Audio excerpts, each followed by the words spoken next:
am na ñoo xam ne bu ñu wooree bu ñu tëddee midi 19h05 la ñuy yeewoo am na ñoo xam ne ay jàmbaar lañ bu ñu wooree dañ dem julli dañ def sport aussi ndax woor di def sport baax na woor def sport mën na nekk te baax na aussi waaye noo mën a defee sport ban heure nga ko war a mën a def yan anam nga ko war a mën a defee yeneen ko wax si vidéo bi. bu fekkee gan nga ci kër gi mën nga partager parce que yéen a képp ci taw vidéo bi. mën nga ko def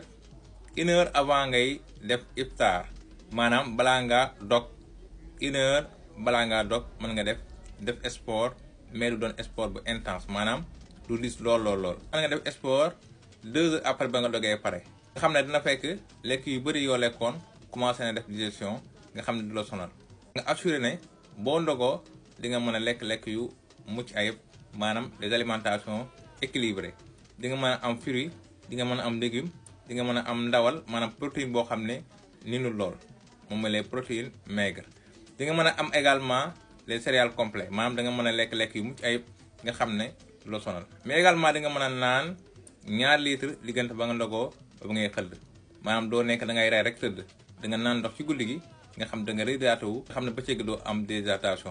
déshydratation day yàq lu bëri ci yaram tontu bi loolu la woon jërë ngeen jëf.